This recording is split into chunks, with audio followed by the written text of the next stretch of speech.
Bom dia a todos vocês, que bom revê-los. Estou vendo aí alguns rostos que me são sempre bem-vindos e simpáticos, né, Reinaldo? Hein, Adriana? Quem mais? Lúcia Costa. Walter Ferreira de Souza. Maravilha. Bom, hoje nós vamos começar a nossa exposição com uma frase atribuída a Charles Spencer Darwin. Diz ele, e aproveito para dar um bom dia a todos: não é o mais forte que sobrevive, nem o mais inteligente, mas o que melhor se adapta às mudanças. Interessante essa frase. Não basta ser forte e nem inteligente. Precisa desempenhar o poder de adaptabilidade às mudanças. Justamente as mudanças da vida são os nossos desafios, né? Nós, às vezes, estamos muito confortáveis numa circunstância, mas estamos progredindo evolucionalmente muito pouco. Aí ocorrem as mudanças e nós temos que fazer da nossa força e da nossa inteligência o poder de adaptabilidade. Isto é muito notável, é um acontecimento corriqueiro em nossas vidas e temos as dificuldades, porque eu disse a vocês que os nossos caminhos que adotam hábitos ficam adaptados aos hábitos e procuram adaptar as mudanças aos hábitos que têm. Não, mudança é mudança. Ou seja, é uma nova circunstância. Então nós temos que renovar o nosso acervo basicamente emocional. Temos que campear mais pelo nosso acervo mental e fazermos as adaptabilidades, né? As mudanças acontecem, não importa a idade. Sejamos novos ou mais avançados, as mudanças vêm. E elas são o colorido da vida. O colorido é a dificuldade, não é? Então, Charles Spencer Darwin foi um cientista extremamente lúcido. E ele estudou a evolução das espécies. E ele não excluiu a espécie humana. A espécie humana está incluída dentro da evolução. Eu procurei em Darwin alguma passagem definitiva em que ele dissesse que o homem descende do macaco. Não, ele diz que ambos têm um ancestral comum. Só que o macaco deu um resultado e o homem deu outro. Ancestral comum. E muitos interpretam que esse ancestral seria macacoide. Não foi. A evolução das espécies fez com que um surto crescesse, graças à ação universal dos chamados cosmocratores, ou seja, construtores cósmicos, com a intervenção de uma mente superior maior, que nós chamamos simplesmente de Deus. Então, este processo chamou-se evolução. Os demais processos são estagnação ou involução. Algo importante que eu disse no sábado passado a vocês, e que agora vou repetir, é que os chakras, os centros de força, de energia do ser, giram no sentido horário. Dos animais giram no sentido anti-horário. Ou seja, se o reino que lhes sucede, que é uma composição de emoção própria dos animais, e de mente, que é a diferenciação humana, mente, se isto não evolui, o mais também para de evoluir. Não tem como evoluir. Os reinos se sucedem, né? Nós chamamos comumente do reino vegetal, o reino animal e o reino hominal. Se os homens crescem em evolução, os demais reinos acompanham por um processo de adaptabilidade também. Está sem som. Está sem som? Vamos lá. Pronto. Por um processo de adaptabilidade, os demais reinos também crescem. Ok, agora, Helder? Ou melhor, Naumann. Engelberg. Está ouvindo? Ótimo. Então, os reinos também acompanham. É toda uma sucessão, né? Temos os micro-organismos que agem e querem crescer, querem evoluir. E temos os organismos mais organizados e complexos, que foi o grande campo de estudo de Charles Darwin. Então, a adaptação às mudanças tem que acontecer, senão nós ficamos no tempo e no espaço para trás. Isso chama-se evolução. Ele falou em evolução das espécies como um processo mecânico. Nós falamos em evolução humana como um processo mais complexo, porque os organismos se complexificam, tornam-se mais complexos, né? Então nós vamos hoje falar um pouco mais das cores e das funções do corpo astral. Hoje vamos avançar mais. Eu vou devagar. Primeiro porque eu estou um pouco lento mesmo. Quanto mais se pensa e mais se interage com os processos da vida, mais lento fica o caminhar, porque pesa todas as coisas. Vocês imaginam o caminhar de um processo kármico que faz a contabilidade universal. Este, então, é muito complexo. O karma é extremamente complexo. E ele está sempre em afinidade com o Dharma. Dharma é traduzido no Bhagavad Gita, a sublime canção, como a lei justa. Então, diz Krishna, todas as vezes que Dharma declina e Adharma, contrário do Dharma, se levanta, eu me manifesto para colocar as coisas em ordem e o processo evolutivo continuar. Então, pode-se dizer que Krishna, que representa o verbo divino, afirma isto. Não é uma questão de crer apenas ou de ter fé. É uma questão de decorrências e responsabilidades. Nós sabemos que também no nosso processo as coisas vão do simples para o complexo. E quando elas se complexificam, elas são mais dificultosas. Para que nós possamos tirar as nossas conclusões, as nossas inferências, as nossas ilações, são todas palavras que falam muito do nosso comportamento pessoal. Então eu disse a vocês que existe um processo que diz respeito à nossa passagem. Então o quaternário chamado inferior está ligado à nossa personalidade, é aquilo que encarnamos nas decorrências e nas necessidades do nosso crescimento evolucional. O karma é uma lei que propende para a justiça. E o karma tem afinidade com o Dharma, que é a lei da evolução em si. Então, eu disse em certa ocasião, e reafirmo que o karma é o agente do Dharma. Quando o Dharma está em dificuldades, o karma promove os ajustes e nós continuamos dentro da roda da evolução. Vejam bem, nós não podemos nos libertar da evolução. O samsara, que é a roda de nascimentos e mortes, é uma decorrência da vida. E a rigor nós não interrompemos a nossa vida, a vida continua em outros planos, né? De modo que nós estamos sempre vivos, não despertos, precisamos estar despertos. E o que nos desperta é a vida física, é o poder de ação.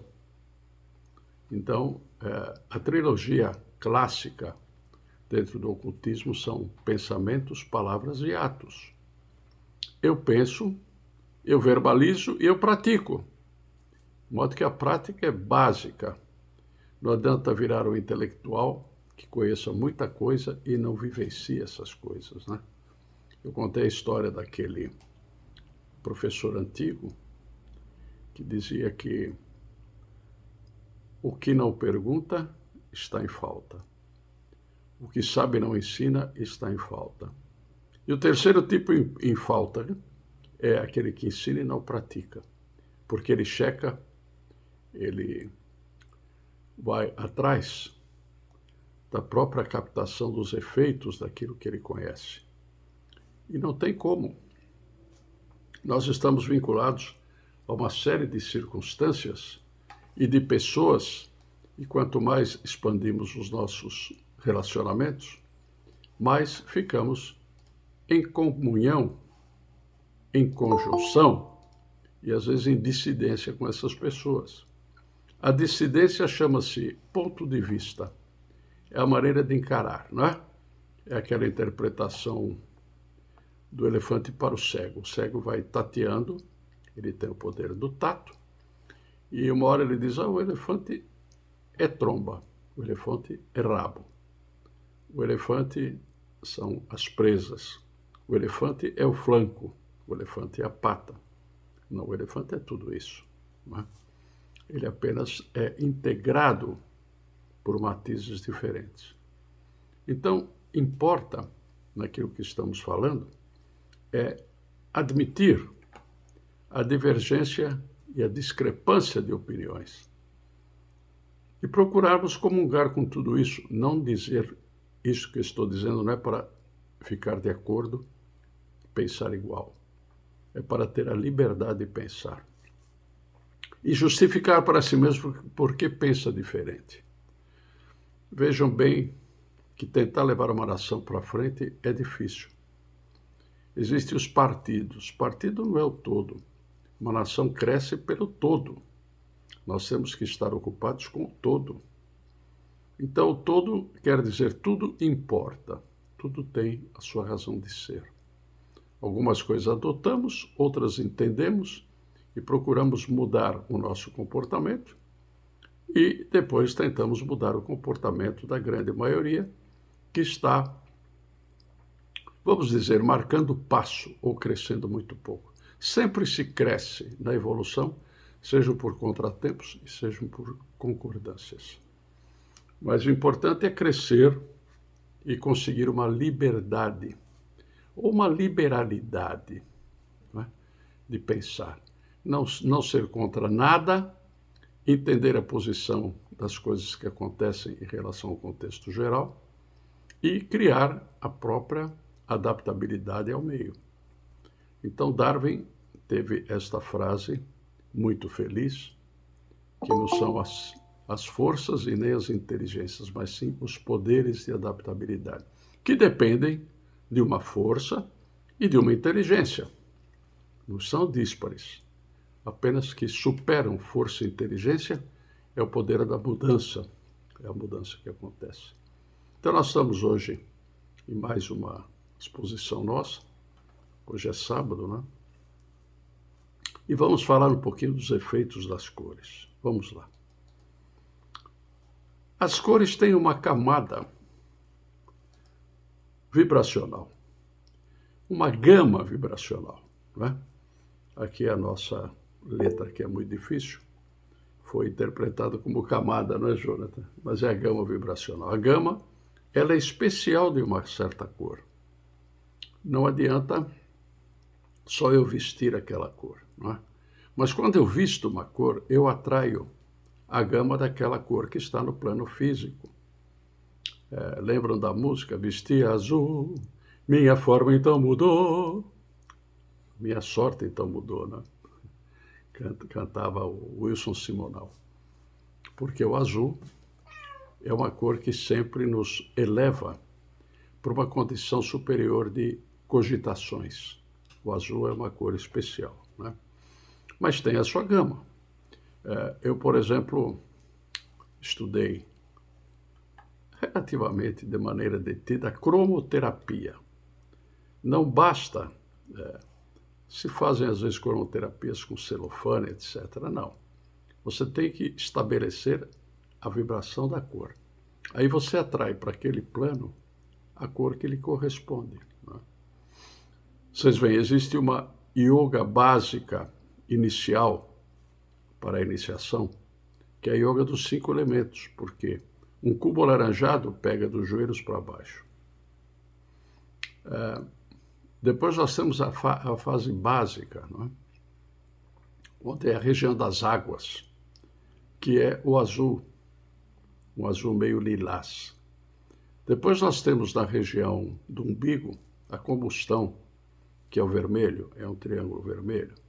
Depois nós temos a parte que vai desde o ápice desse triângulo até as vias respiratórias, que invadem inclusive as nossas narinas, que é a cor verde. E finalmente, uma cor azul etérea ou etérica, que vai do olho esquerdo e se liga ao infinito. Então, a nossa ligação com o cosmos está na nossa parte superior do corpo. E a nossa ligação com a criação está na nossa parte inferior do corpo. De tal sorte que as cores vão atraindo a si próprias. Não é? Se eu visto um vermelho, eu estou atraindo a cor vermelha, que é a cor própria do mundo dos efeitos. Se eu visto amarelo, eu estou chamando para mim uma vibração mais qualitativa em termos de guna, ou gunas da matéria, são as três cores básicas, o amarelo, o azul e o vermelho, né? E o branco é a síntese de todas as cores, é até estranho, né? O branco, a cor branca, ela sintetiza tudo, as cores, e resulta no branco, ou seja, a porta de entrada para todas as cores é a cor branca. Por isso, nas magias de caráter superior, o branco é fundamental, porque ele procura fazer a mixagem das cores, ou seja, as várias tônicas que estão no ambiente, todas se sintetizam através da cor branca, né? Então, sendo a síntese de todas as cores, a cor branca representa a universalidade. Nós próprios, dentro da eubiose, praticamos os nossos rituais. Todos os irmãos comuns que não estejam em função vestem o branco.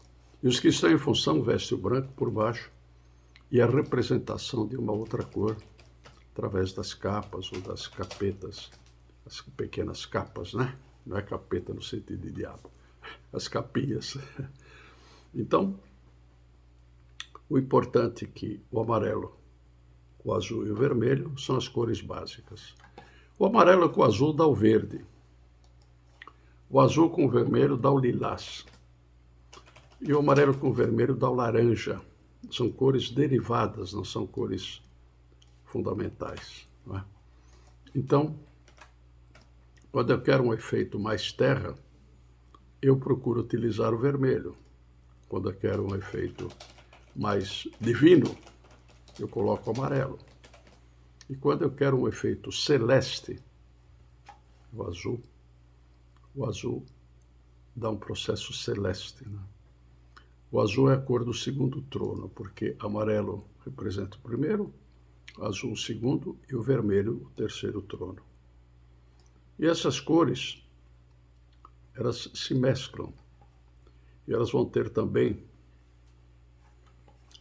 uma opacidade ou um brilho, né? As cores escuras, elas têm baixa intensidade vibracional. E elas são densas e opacas.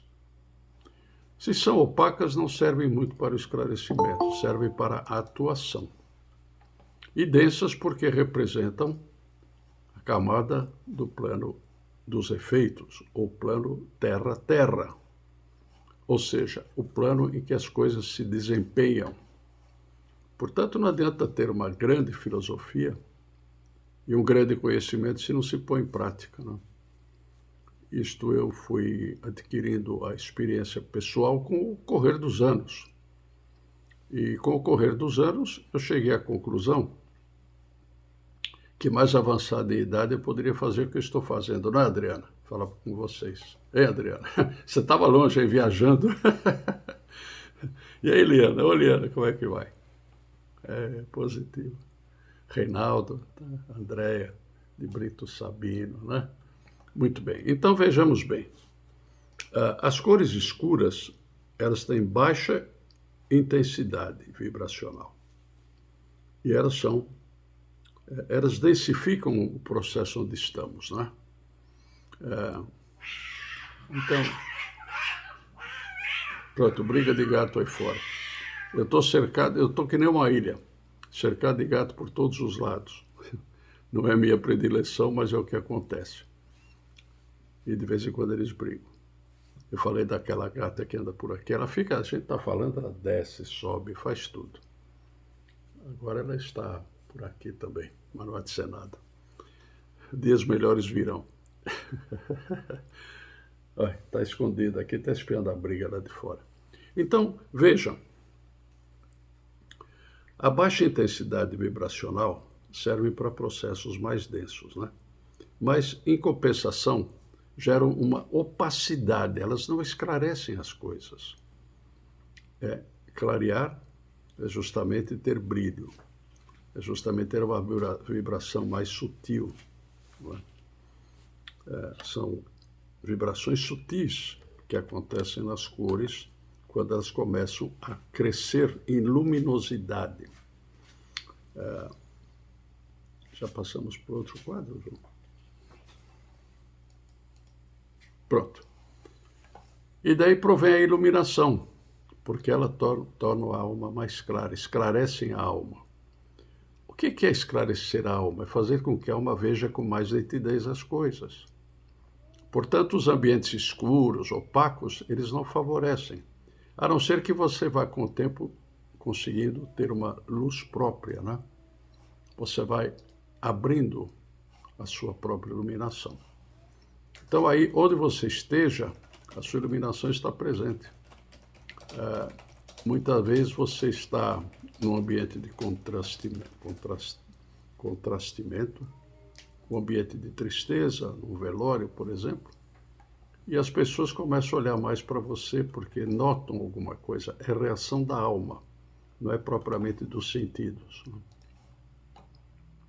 Eu lembro que há anos atrás eu atravessava o viaduto do Chá, que eu morei muito tempo em São Paulo, chegava numa banca, e aquele cidadão que vendia as coisas, o senhor vai bem, há quanto tempo, coisa e tal, não fazia tanto tempo assim.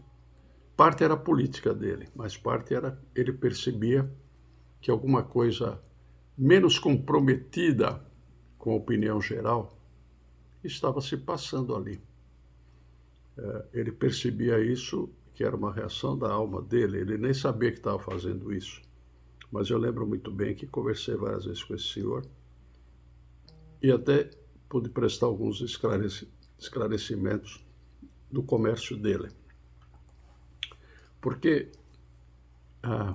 eu estava pensando sobre o processo do amor, né? O amor, ele é dadivoso, ele não é troca, não é recepção, é dádiva. O amor se dá.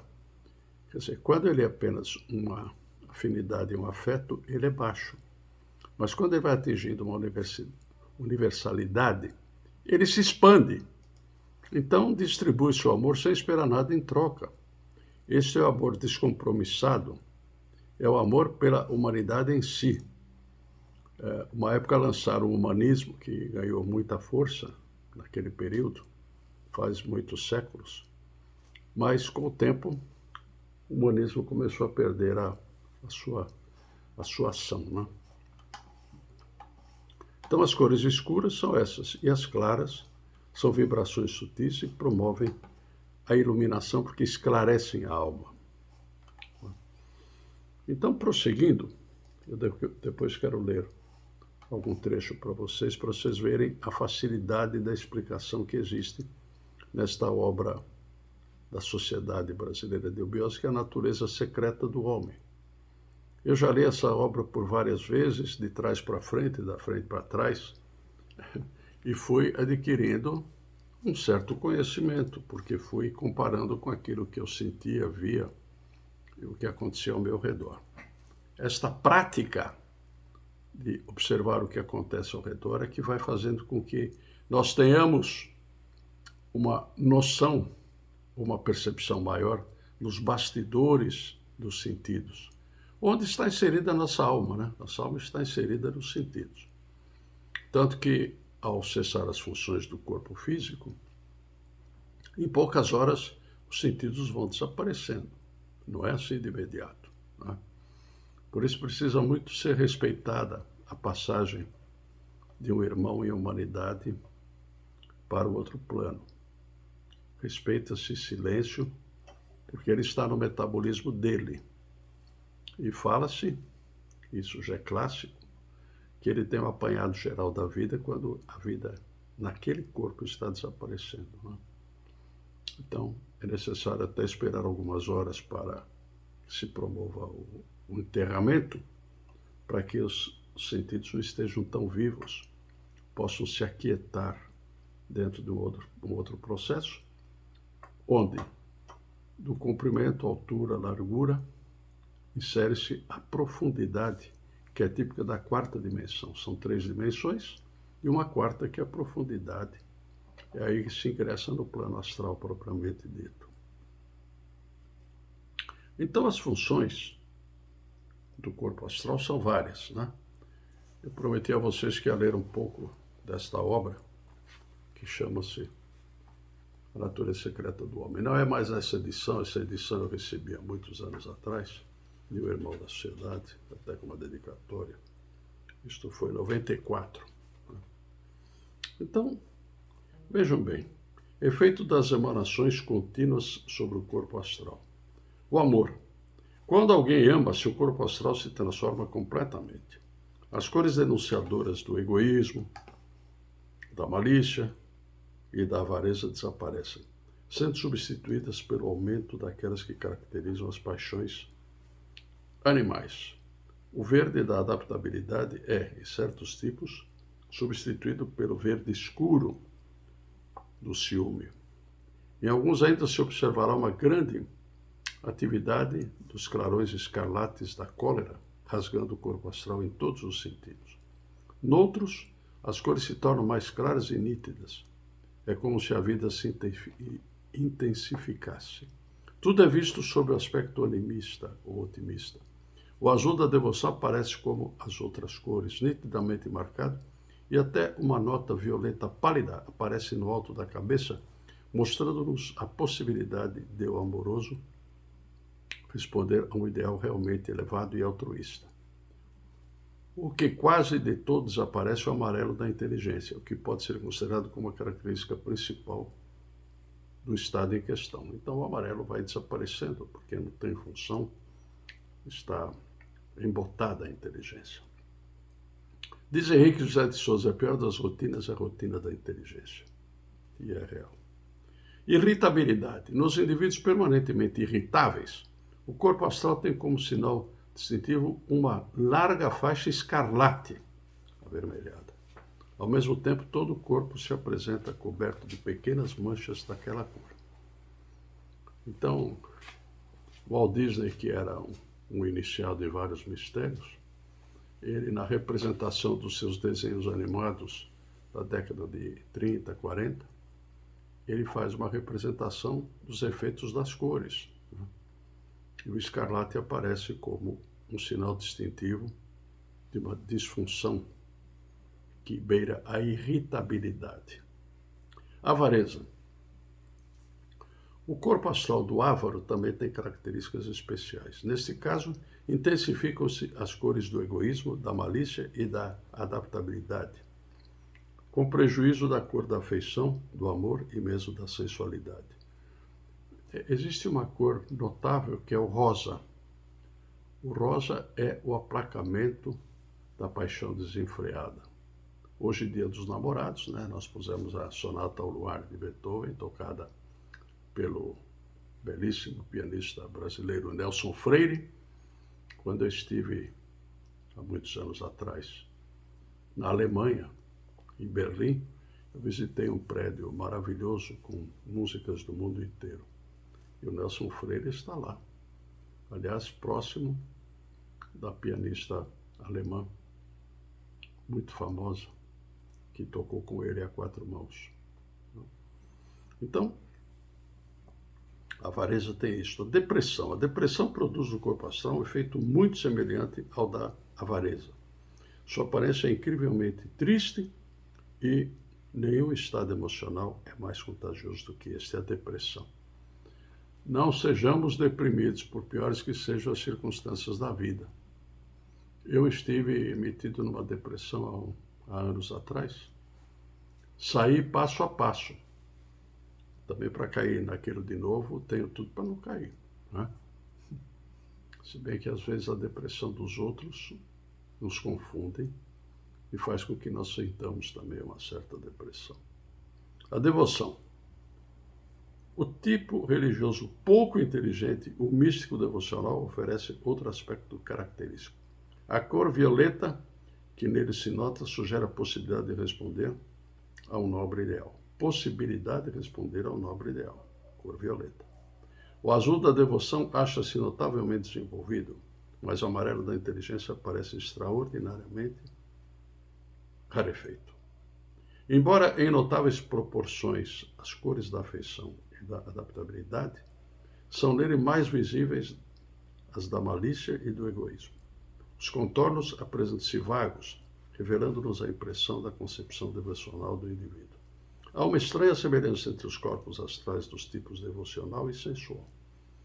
A causa disso deve encontrar-se no fato de um e outro se guiarem mais pelos sentimentos e pelas sensações do que pela razão. Então tem aqui também uma descritiva do intelecto científico, né? Mas não vou ficar lendo aqui, eu estou só dando um exemplo, que a linguagem é fácil, é assimilável. Quem quiser conhecer mais em profundidade o corpo astral, é um encargo, gera um efeito. Esse efeito, às vezes, nos coloca em situação de um certo desânimo. Mas vai aos poucos, não é assim, não, vou estudar o astral. Nossa, que confusão. Então, a forma prática de proteção do corpo astral faz com que haja uma defesa contra as vibrações emocionais, tais como as produzidas pela cólera, pela inveja, pelo ódio, vindo intencionalmente de outras pessoas. Intencionalmente, né? Às vezes se dirigem para a gente. Eu não bato com aquele cara, eu tenho inveja, coisa e tal, e a coisa vem direta. 2. Defesa contra as vibrações inferiores que flutuam no espaço e podem eventualmente afetar nosso aura. E 3. Proteger o corpo astral durante a meditação ou a prática dos yogas, né? Então nós podemos criar, nós temos aqui no nosso movimento eubiótico o globo azul, que nos protege, ele nos envolve. Ele não tem frente e não tem verso, ele é um globo azul. E ele pode ser imaginado em nós, numa totalidade em nosso corpo. Azul índigo é o azul um pouco mais profundo, né? Não é o azul escuro. Ele é pouco mais profundo, mas ele tem luminosidade. E o índigo faz com que haja uma proteção do nosso corpo astral. Então, eu queria ler um pouquinho mais sobre as sensações, os chakras, né? Os chakras eu já falei da outra vez, mas vou detalhar mais a próxima oportunidade, em que eu vou falar também do corpo mental, porque os chakras funcionam muito em função do corpo mental. Vejam bem, aqui eu tenho uma figura, que eu vou mostrar a vocês. Essa é a distribuição dos chakras, né? Tem o chakra coronal, que é a coroa de cada um, o chakra frontal, o Vishuddha, o chakra da garganta, o chakra cardíaco, o Anahata, que desce ao chakra umbilical, sobe ao esplênico e depois vai ao Muladhara, ou chakra raiz. São 7 chakras principais, né? E nesse livro dá a localização, etc. Então, há 3 sistemas nervosos aqui menciona, né? Nós temos os 3 sistemas nervosos, são o vago, o simpático e o cérebro espinhal. Então nós vamos distinguir melhor a natureza profunda do ser humano, e através desses estudos, né? Então os sentimentos vão tendo ódio e malícia, uma nuvem espessa de cor negra, a cólera, clarões vermelhos escuros, irascibilidade, tem pessoas irascíveis, não se conformam com nada, são nuvens escarlates. Nobre indignação, escarlate brilhante sobre o fundo do aura. Sensualidade, vermelho sanguíneo sombrio, cor difícil de descrever, mas facilmente reconhecível. O egoísmo, etc. Aqui é uma distribuição muito grande de explicações, né? Então vejam, No candomblé, a pombagira é um vermelho escarlate mais profundo, ou seja, ela se insinua na sensualidade, não só sexo, sensualidade, quer dizer, no corpo físico. E assim por diante, nós vamos com o tempo distinguindo. Distinguimos para nós, que é muito importante, não é nem para dizer para as pessoas, é para saber com quem estamos lidando. Ou pelo menos um localizador mais abalizado de pessoas com as quais estamos lidando. E as funções são várias do corpo astral, mas é a sede das emoções, sensações e sentimentos. Emoções passageiras, sensações de vibração instantânea e os sentimentos são a ressonância que fica na nossa alma, né? Então nós temos que prestar muita atenção nessa ressonância. Às vezes a impressão nos é lisonjeira, boa, mas não ficam ressonâncias. Às vezes ficam ressonâncias. E eu já tenho com vocês algumas ressonâncias na minha alma. Normal que isso aconteça, vocês estão expondo a mim a maneira que vocês são, que nós estamos numa conversa franca, um tentando colaborar com o crescimento do outro. Vocês colaboram com o meu crescimento e eu colaboro com o crescimento de vocês. Então todo o processo é colaborativo, é comungativo, né? Que horas são, filho? 11h07. 11h07. Então vamos fazer uma coisa, eu vou ficar à disposição para algumas indagações suas, vamos deixar passar um minuto, colocar uma musiquinha, descontraímos e aí vem as nossas indagações. Vamos fazer isso. Até já.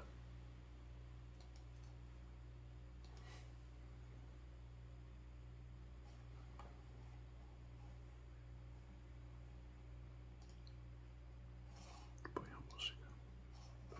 Que estava tocando no começo.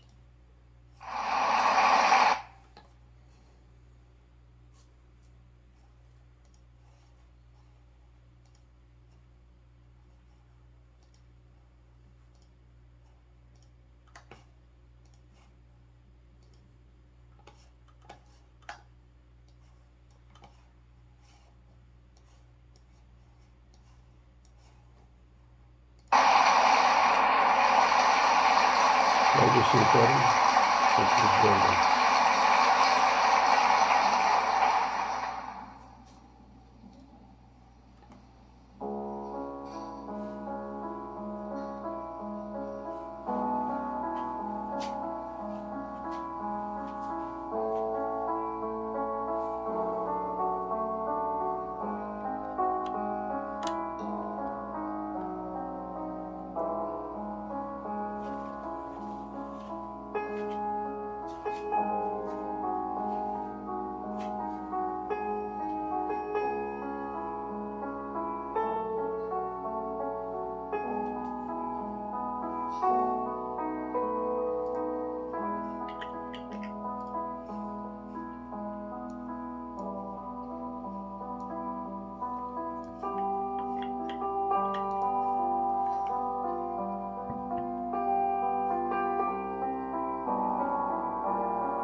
Nauman, vamos conversar? Vamos. Pode perguntar, ou considerar, o que você quiser. Não, quando o senhor estava falando da passagem que deve se respeitar, porque, digamos, a pessoa que está fazendo a passagem tem uma sequência até atingir o plano astral, eu me perguntei, fiquei com vontade de lhe perguntar, o que acontece nos casos em que há a cremação? A cremação é uma matéria bastante discutível, mas ela aniquila os fatores da alma, né? Ela aniquila, ela queima. Então ela só pode ser efetivada depois de um tempo da desencarnação, porque vão apagando os registros do próprio corpo físico. Como nós acreditamos na existência ou no encaminhamento da própria alma, conforme os fatores de virtude, para os mundos mais internos, depois de um tempo, fica somente o cadáver, ou seja, a carne datum vermis, que é cadáver. Ou seja, vai ser consumido por um processo que a Terra liberou para que aquilo acontecesse e agora ela toma de volta. Então, na cremação, existe uma corrente dentro da sociedade prioritária de que a cremação só deve acontecer depois de várias horas da desencarnação e não imediatamente, né? Porque aí a alma vai se liberando e vai aprender também nos mundos internos, porque existem lá as bibliotecas, tudo. A alma continua numa ilustração, não propriamente numa evolução, porque a evolução se dá dentro da matéria, mas na propensão da próxima vida, na inclinação dos seus fatores e nos átomos permanentes que vão conceder, inclusive, o princípio anímico, baseado no princípio espiritual, para que ocorra uma encarnação com princípios físicos também, de memória do que foi a somatória das encarnações anteriores. De modo que é necessário... Pois não, pode perguntar. Não. Mas não estaria... Essas memórias não estariam no corpo causal e ele não seria queimado pelo fogo? Não, o corpo causal não é queimado pelo fogo. Vão desaparecer os fatores do quaternário inferior, mas o que ficar guardado no átomo permanente, que foi aproveitado pelo espírito para fornecer novas condições de crescimento à matéria, este permanece guardado. E vai aparecer, com o tempo, vai despertando na encarnação seguinte, se porventura a programação dessa encarnação for seguida de uma maneira mais determinada pela nova encarnação. Nós vamos receber os desafios das falhas da encarnação anterior. Isto vem como desafio, a transformação, né? Então, isto permanece como expectativa. Por exemplo, vou falar por mim, é possível que eu tenha participado de algumas circunstâncias mais apropriadas para a evolução e a minha memória ficou mais fácil de reavivar. Tá certo, Nobo? Então, perfeito. É isso que você precisa fazer. Eu gostei da balinha que você estava chupando, parabéns. Estava boa. Estava boa. Mais alguém? Adriano. Aqui. Oi, Adriana. Fazia tempo que você não aparecia. Você mora onde? No Nordeste? Nordeste, Caruaru. Caruaru. Tá certo. Isso. Pois é, Adriana. Com relação à cor preta, que ela é a ausência das cores, né? Pretinho básico. As mulheres gostam de vestir porque elas parecem mais emagrecidas, né? Sim, ilusão. Mas assim, eu pergunto o seguinte, no caso do luto, vem de tradições que a cor preta corresponde ao luto. Sim. De onde surgiu? Qual a origem disso na história, assim? Do enegrecimento da alma, porque o luto sempre ocasiona um destempero, especialmente quando você lembra das boas memórias que teve com o falecido, se o falecido é esposo ou esposa, as boas trocas que existiram, e isso dá um entristecimento. Então, o luto é justamente a negação das cores. Você, quando está em luto, você não está querendo receber nada. Você quer simplesmente ficar quieto e ficar entristecido. Então, é a cor da tristeza, o luto, né? Agora, serve para outras coisas, né? Dizem as mulheres que um pretinho básico esconde, inclusive, a gordura. Eu não acho, não. Para quem sabe olhar, mas o luto vem de uma tradição antiga que chama-se ausência das cores, ou seja, eu não expresso nada a não ser um sentimento de tristeza. Quando eu expresso alguma coisa, vão aparecendo as cores normais, com o tempo vão se abrindo, né? Porque a memória ela vai enfraquecendo em relação ao acontecimento. E é isso que tem que acontecer. Nós temos que renovar a nossa vida. Né? Uhum. Ok. Tá certo? Obrigado, Adriano. Obrigada. Meu Wellington. Wellington, onde é que está você? Tá aí, Wellington Costa. Gostei da mãozinha. Vamos lá, Wellington. Tudo bem? Bom dia, professor. Bom dia, Wellington.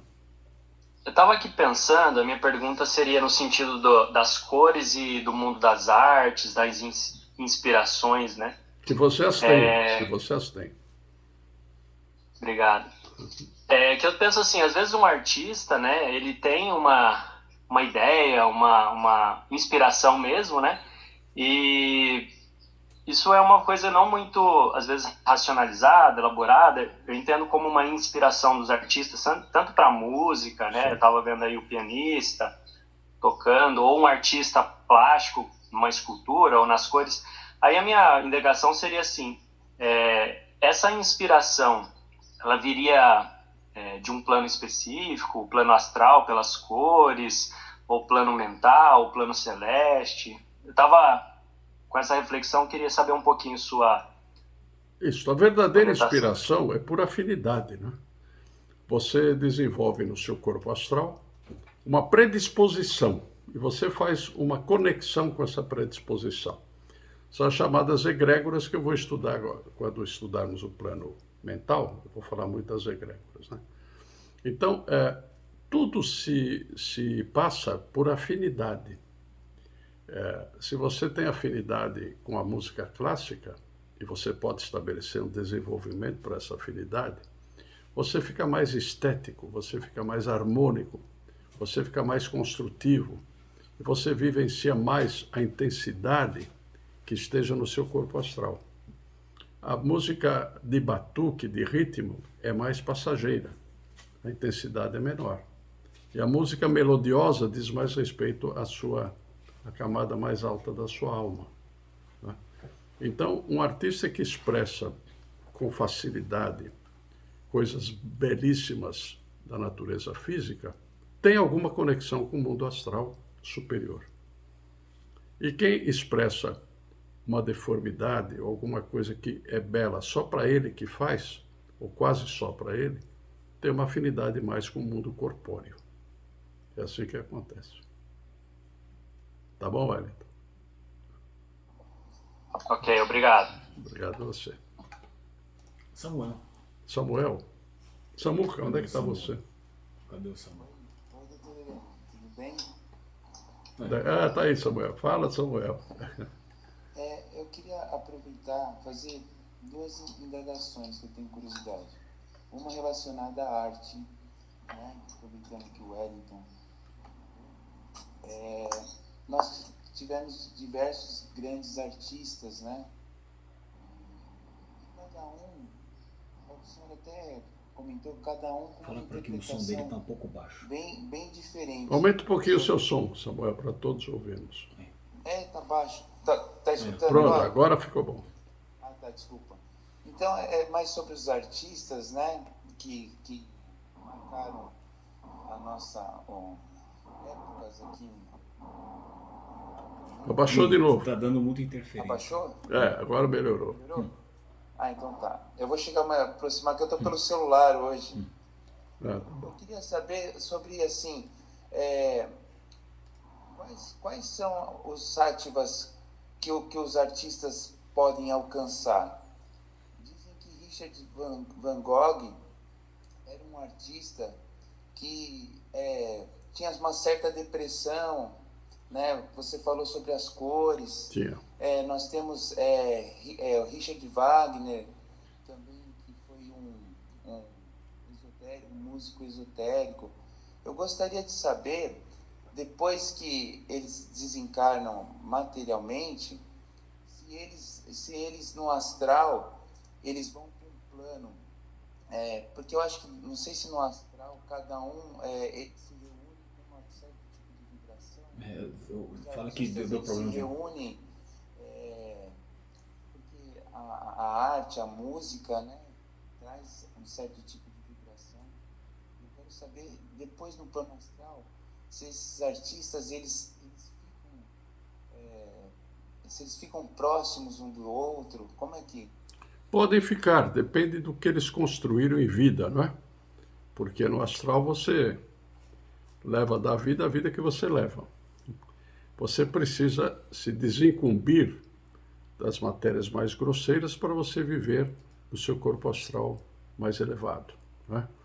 E isto leva tempo. Chama-se, na igreja fala-se no purgatório, que também deixa entrever que você durante o tempo pode viver um tumulto muito grande, que é um verdadeiro inferno, né? Mas com o tempo você vai se liberando das vibrações mais grosseiras e vai depurando, embora isso não seja uma evolução em si, mas é simplesmente uma circunstância do plano astral. Você vai passando por várias regiões do astral e vai deixando a matéria grosseira naquelas regiões, vai vivenciando a sua parte mais sutilizada, mais delicada, né? Então, isto vai acontecendo e depois o seu corpo astral também vai desfazendo, porque sobra o chamado átomo permanente, que vai ser o das suas inclinações, que vão reencarnar dentro dos desafios da sua própria evolução. Cada um tem uma evolução própria, né? Assim como são as impressões digitais, cada um tem uma particularidade evolutiva. Estes seres se aproximam naquilo que edificaram a proporção humana. São chamados gênios. Eles colocaram para que o homem ouvisse e vivenciasse grandes epopeias, coisas que a alma cresce e se desempenha, né? Então você pega um Bach, um Mozart, não em tudo, mas em muitas obras que edificam uma proporção maravilhosa para o outro plano. E você possivelmente vai ouvir as grandes orquestras, os grandes sons desses edificadores, né? Depende da sua afinidade de alma com eles. E eles entre si têm as suas afinidades também. Os três grandes mestres da música clássica foram Bach, Wagner e Beethoven, segundo a classificação que nos deu Henrique José de Souza. E depois existem os valores menores dessas linhas, né? Então, deve ser uma beleza ouvir a música na sua plenitude desses planos. Tá certo, Samuel? Eu queria só aproveitar que você já falou sobre a próxima indagação que eu gostaria, pedir licença para os colegas também. Quando os nossos sentidos do astrais vão ficando para trás e o que realmente interessa acaba passando para um próximo estágio, vamos dizer assim, são as cascas astrais, elas que fazem conexão com alguns centros espíritas. Nós vemos muitas vezes médiums tendo conexão com talvez seres que já deveriam até ter encarnado novamente. E essas cascas astrais, elas ficam na eternidade? Eu gostaria de saber um pouco mais a respeito. Ficam até desaparecer, não é? Com a morte, isto vai ressoando no astral, e tem a segunda morte, que nós temos que tentar evitar, de tal sorte que tenhamos só um crescimento da nossa alma. Mas a segunda morte são os chamados cascões, camarupas, né? São as formas mais grosseiras que vão ficando no astral. E elas assumem funções, especialmente para aqueles menos versados na mediunidade, ocupam funções, às vezes dizendo ser uma coisa e não são. Então, o astral é o plano do engano. É só depurando o seu astral em vida que você vai perceber com o tempo que algumas coisas não conferem e não combinam. Então, é o que eu desejo para você na sua evolução. Obrigado, Tá bom, obrigado, senhor. meus irmãos. Obrigado. Agora, Eliana Teixeira. Eliana Teixeira. É. Eliana, onde é que está você? Ei, vai, Eliana. Beethoven, Wagner e Bach, eles não seriam assim seres especiais já desenvolvidos que não precisariam voltar a reencarnar, mas que vieram por opção própria para trazer alguma coisa de bom para a humanidade? Alguns casos sim, outros não. Voltam por deficiências das suas próprias almas que precisam ser resgatadas. Mas em função de terem feito um trabalho grandioso, eles voltam com a propensão de repetir esse trabalho para o ciclo que está acontecendo. Então, é provável que esses seres que eu estou mencionando tenham se reencarnado para fazer crescer a harmonia da música, por exemplo, para dar uma demonstração ainda de carinho pela humanidade. Carinho não para chamar de amor, amor é muita coisa. Amor se usa só em condições especiais. Carinho, afeto, né? Então é bem provável que isso aconteça, mas eles têm também a necessidade reencarnatória por fatores pessoais que eles têm em vida, né? Eles têm isso. Tá certo? Ok. Obrigada. Quem mais? O Naumann. Naumann Engelberg. Engelberg. Isso. Eu de novo. Vamos lá, Naumann. Quando eu li que quando nós dormimos, nós, em algumas ocasiões, acessamos o astral. A pergunta é se é possível e se é vantajoso, se é bom,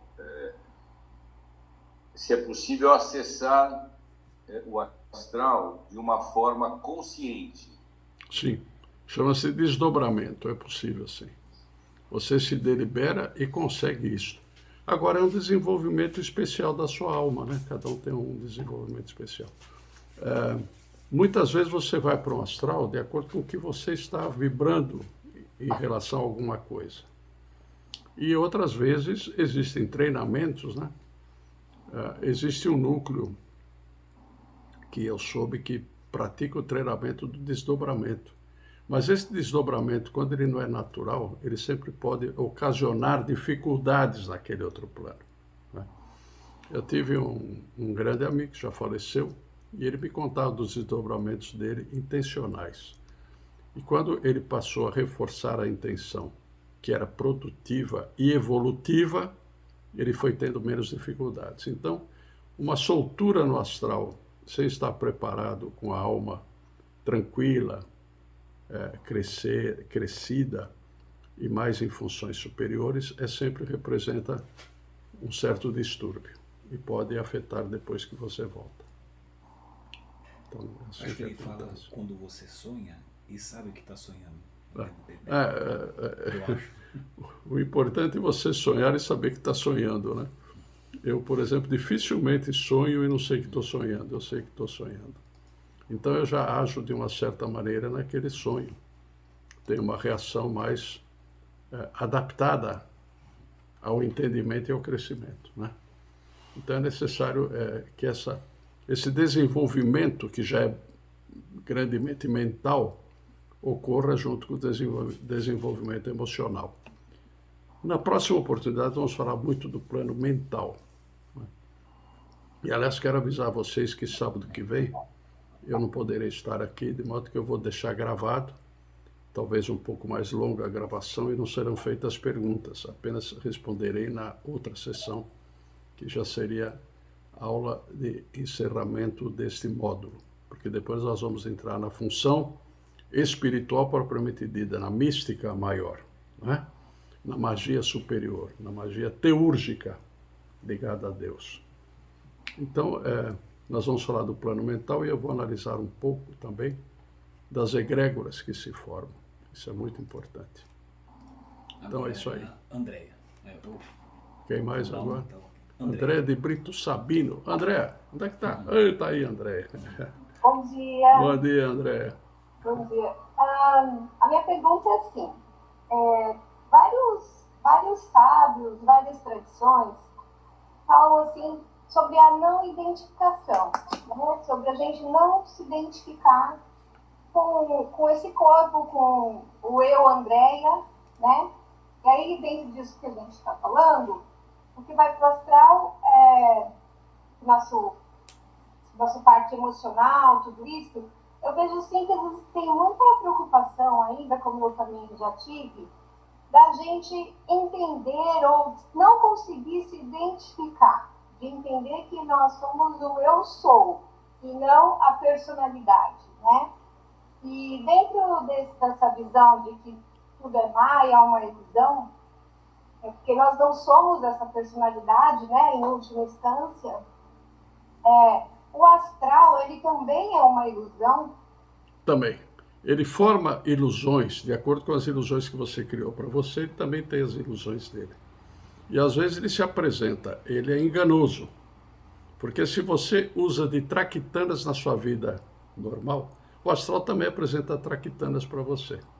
Quanto mais autêntica você for, mais próxima da sua inspiração, da individualidade, mais você terá sonhos premonitórios, coloridos, indicativos de coisas. De modo que você cria também a sua ligação com o astral em vida. Isso é muito importante. Então, também, assim, quanto menos identificação a gente tiver, no astral também a gente vai se desidentificar mais rapidamente, assim, mais facilmente para... Mais facilmente. Você vai perceber que aquilo é o engodo que estão tentando colocar para você, você percebe que é um engodo. Você fica mais viva. Né? Porque senão a gente pode ficar lá também apegado e muito tempo preso, né, àquela identidade ainda, isso, porque a finalidade é se desidentificar, né? Eu estou repetindo essa palavra porque é que está mais forte para mim. Quer dizer, você pode criar os seus sonhos, ou estabelecer os seus sonhos em consonância com aquilo que você aspira, né? Então o astral toma forma que vai satisfazer mais o seu sonho do que a sua realização. Tudo é um processo emocional nesse caso. Tá certo, André? Então, olho vivo. O meu desejo olho vivo. finalizar assim, né, esses processos, né? Claro. Obrigada. Tá certo, André. Pois não. O Wellington Costa. Agora estou vendo a mãozinha dele. Wellington, fala, Wellington. Aí. Oi, professor. Mais uma dúvida.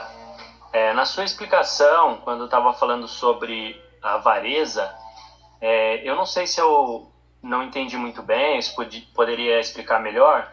Eu entendi que a preponderância seria a tonalidade rosa, é isso mesmo? Não, isso é afeição, não é avareza. Avareza é um tom mais opaco e voltado até para o vermelho, porque você está sonegando a troca de valores materiais com os outros, você está retendo, né? Por exemplo, durante muito tempo, os semitas, que foram a quarta sub-raça da Atlântida e que deveriam ser as sementes da quinta raça, eles reservaram muito os seus conhecimentos. Então, é um tipo de avareza, é não querer distribuir, não querer dar aos outros aquilo que você está alcançando, que você tem as confirmações de que isso está sendo acertado no seu crescimento. Então você compartilha, para que os outros também possam prestar atenção nos seus próprios crescimentos. Ok, Wellington? Avareza. Perfeito. Eu que me confundi aqui. Obrigado. Legal, pois não. O Renato falou aqui, ó. Onde é que está o Renato? Não, o Ginter. Olha o Ginter. Para treino de experiências fora do corpo, recomendo o IPC. Do saudoso Valdo Vieira. Ele Valdo Vieira. O link. Certo. Agora, eu acho treino de experiências fora do corpo. é necessário muita segurança para isso, senão gera mais insegurança, né? Então é necessário que você tenha uma certa evolução da sua alma para poder entender esse contexto todo. O Rodolfo. E o Odolfo Neto, onde é que está o Odolfo? Cadê o Rodolfo? Vamos ver se ele aparece. Fala para ele ativar a câmera e o... Câmera, Odolfo, ativa a sua câmera para eu ver você e todos nós vermos você. Cadê? Rodolfo, Não, acho que não tá... talvez não tenha câmera. Não, a câmera, o áudio tá ligado, fala que ele pode falar. Pois não, pode falar, Odolfo, pode falar. Ué, não foi. Não é, vamos ver quem mais. Deixa eu ver. Não, é isso. Parou. Pronto, parou. O que nós programamos para o final, Jonas? Não, acabou. Acabou. É, não tem. Bom, É, aqui, ó. Peraí, tem alguém aqui. eu quero só chamar a atenção do seguinte. A nossa doença nasce na nossa alma, atravessa o vital e chega no físico. Quando ela está no físico, ela já se instalou. Então nós temos um outro procedimento para procurar desinstalar esta moléstia. E as propensões de acidentes também nascem na nossa alma. Não é que o acidente acontece à torta e à direita sem escolher alguém. Existe uma propensão, uma vocação para aquele acidente, ou seja, uma falha de alma. Portanto, nós temos que burilar as nossas almas. Almas, né? Tem um amigo que ressoava muito. Então, as almas têm que ser reeducadas, vamos dizer assim, ou educadas, né? Naquilo que não serve, nós temos que nos afastarmos, ser algo mais passageiro, mais da personalidade, e aquilo que serve nós temos que integrar na nossa individualidade para facilitar a função do espírito em nós. É isso que eu espero que aconteça com todos Nauman nós. que quer falar. Nauman, pois não. Não, era uma pergunta que eu tinha. Pois não.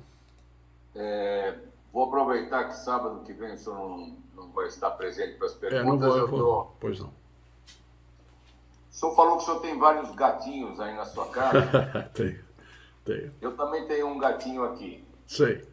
E uma das coisas que eu tinha lido, inclusive que no Antigo Egito, os gatos eram muito apreciados. Sim. E que eles têm uma faculdade de enxergar o astral. Sim. O animal, de um modo geral, tem. Quer dizer, isso procede?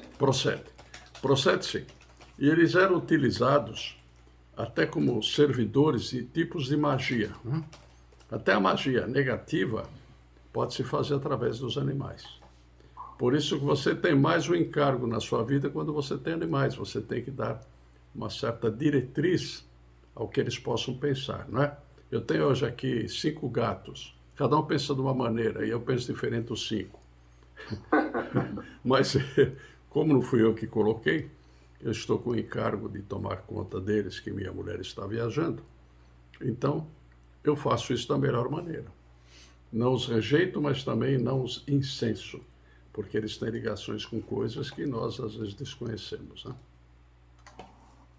Minha esposa também viajou por quase um mês, voltou Sim. agora, e eu fiquei em contato com ele direto, e ficou, na verdade, uma coisa muito próxima. Sim. Mas aonde a gente percebe que eles têm essa ligação com a visão astral? Às vezes eles ficam olhando para um lugar que você não vê nada. Eles olham, mexem a cabeça, parece que até entendem alguma coisa. É porque eles são do plano astral que tomaram forma, né? Os animais vêm da alma da psique propriamente dita, e tomaram forma. Então eles têm essa conexão. Já é uma propensão do próprio reino. Então a gente começa a desconfiar do que eles fazem, né? Essa gata aqui sobe, desce, pinta o 7. Então, mas ela está no ambiente sempre, está gostando de alguma coisa que ouve.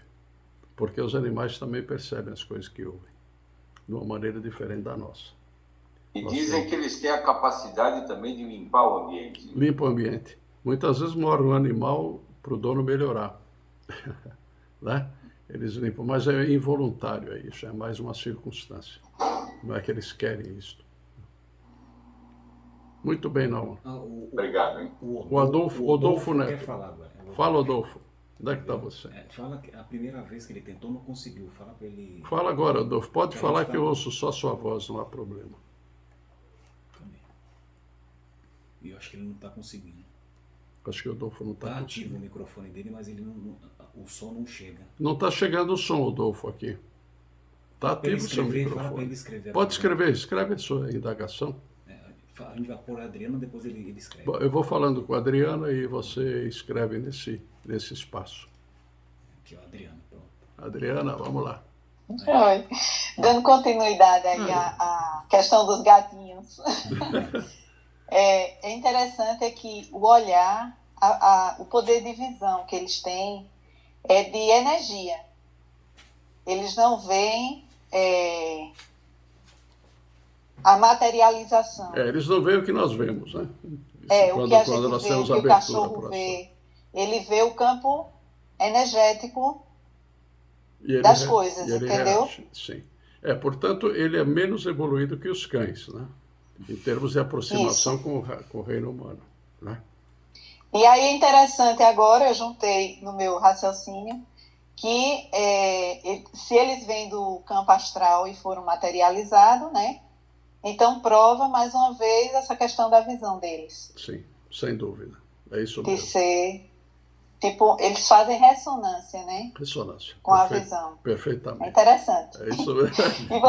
E o senhor deve estar aprendendo muito com eles aí. E aprendendo com vocês também, essas perguntas cabeludas, é muito bom. Me põe para raciocinar. Obrigado. Tá bom, um abraço. Obrigado, outra a você, Adriano.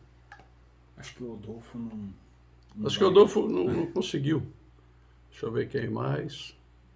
Não tem mais indagações. É aquela história. Aqui, ó. Tem Não uma entendi pergunta. o que está acontecendo aqui. Deixa eu ver, ele vai ver se consegue fazer. Rodolfo, levanta a mão. Adolfo, Pode escrever, né? Vamos esperar. Pode escrever. Escreve, Adolfo. Vamos lá responder você também. Né? Então, eu já avisei o grupo que a gente vai deixar gravado e eu vou compartilhando o material que a gente vai montar junto com a sua Isso, eu exposição vou pra montar acompanhar, durante a né? semana a palestra de sábado e vocês vão receber normalmente cerca de 50 minutos, 1 hora, tá certo? E o que tiver que perguntar, depois nós utilizamos a aula seguinte, que eu vou estar aqui. Né? A Adriana está perguntando onde que esse homem vai. Eu vou tentar resolver minhas coisas. O Diogo interagir, o Helder, Diogo, o Henrique, fala para ele. Henrique quer fazer alguma indagação? Jaci, Jorge, Olha, Lúcia, tem uma série. a Magna, tem vários. Mais alguém? Magna Gomes? Não, né? Estão com os microfones desligados. Bom, excepcionalmente vocês podem fazer alguma indagação que eu respondo depois, particularmente, né? E deixa eu ver, não tem mais É ninguém. isso. Tá bem? Então o que vamos pôr para encerrar, Jorge? Se você tem a música nos jardins do templo chinês, de Kettleby, você já Vou ver. pagou? Fala que a gente vai verificar. Vamos verificar se temos aquela música de Kettleby, que foi um grande Temos. inspirado místico, né? Temos sim. Um compositor. E eu vou colocar para encerrar, tá bem? Não vou deixar nenhuma mensagem, a não ser o meu carinho por vocês. Muito obrigado a vocês todos. E um fim de semana muito bom, né, Adriana? Hein, Nauman?